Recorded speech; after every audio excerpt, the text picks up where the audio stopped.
How do you top the frantic, rhythmic, super violent Hotline Miami? Well, you make another one. Hotline Miami gathered a cult following when it was released last year, and rightly so. The game was more addictive than crack cocaine with none of the downsides. With a more elaborate story, Denatron Games are promising a deeper and darker experience with Hotline Miami 2 Wrong Number. Having stated this will be the last entry in the series, let's hope the sequel is every bit as worthy as the original. Lovers in a Dangerous Space-Time. No, this is not the name of David Bowie's new album, but a new game from the guys at Asteroid Base. Fight off waves of enemies from your rather wonderful looking pink Death Star by running back and forth between the ship's various control rooms. If that is something you wouldn't like to face on your own, then do not fear. Lovers in a Dangerous Space-Time is a two-player co-op micro-platformer, so bring a friend and defeat the enemy scum. I could sit here and explain to you why you should buy Super Time Force when it's released later this year. Instead, I'm going to read an expert from their Wikipedia page. Colonel repeatedly sends the Super Time Force, a time-travelling military organisation, to prehistoric times to save the dinosaurs from extinction. Bosses include a cybernetic Tyrannosaurus and an asteroid. Now, if that doesn't sell it to you, then I just don't know what will. In contrast, you play as Dawn, a detective who can manoeuvre between both 3D and 2D environments. What does that mean? Well, Dawn can become a silhouette that can jump between shadows. The original idea from Compulsion Games shocked many people at E3 2013 with its noir character and unique platforming.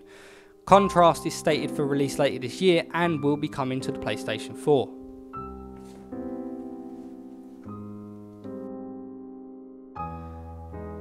Despite being a semiconductor device used to amplify and switch electronic signals and electrical power, Transistor is also a new game from Supergiant Games. Fresh off the heels of the critically acclaimed Bastion, Transistor has been getting a lot of buzz as of late. With a similar art style and a narrator who guides you through the game, this is the closest thing we'll get to a sequel to Bastion for quite some time. Out of all the games on show here today, The Witness is likely to be the most known after making an appearance at Sony's PS4 reveal back in February. With Braid's Jonathan Blow at the helm, it's hard to imagine this game being anything but beautiful, creative and a joy to play.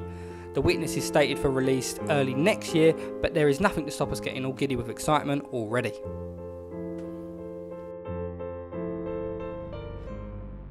Survival horror games are all the rage at the moment, with a few featuring on this very list. But have you played one from the perspective of a 2-year-old child? Pretty cool, right? Strange creatures present themselves in this physically and mentally challenging game which borders actuality and fantasy, all whilst being led by your trusty teddy bear.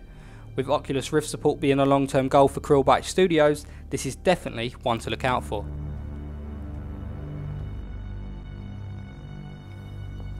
As I mentioned before, there are a few survival horror games on this list. Next up is Asylum.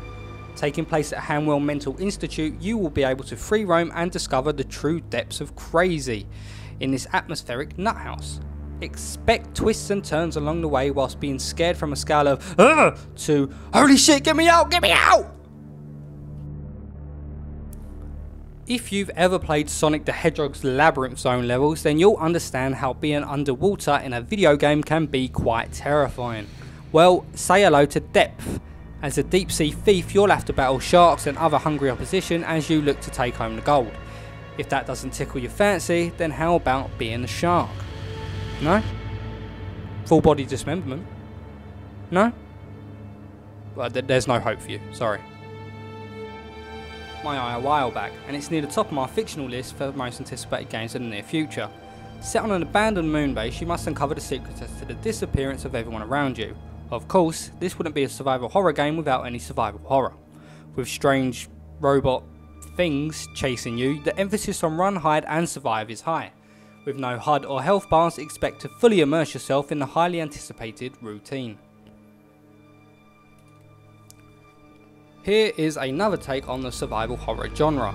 After a strange encounter with an unknown entity, you rush home to prepare for the next certain encounter. Before he arrives, you must formulate a plan as to how you will defeat this strange being. You can leave the house for food, supplies and ammunition, but you can be sure that the intruder will come.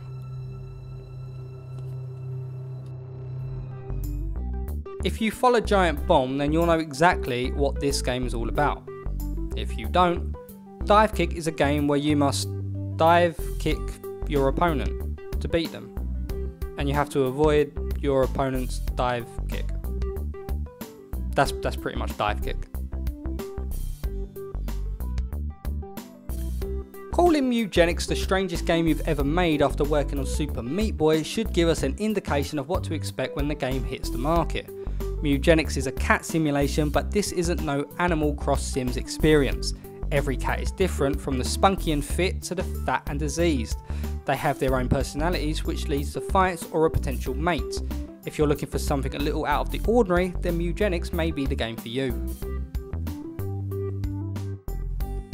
If a game looks ridiculous, then likelihood is I will buy it. So it's a good job Octodad looks downright ridiculous.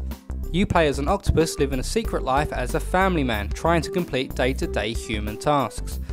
Now I'll admit I didn't know this was a sequel, or even that the first game existed, but this has the right amount of crazy to go back and see what's up. I suggest that you do the same.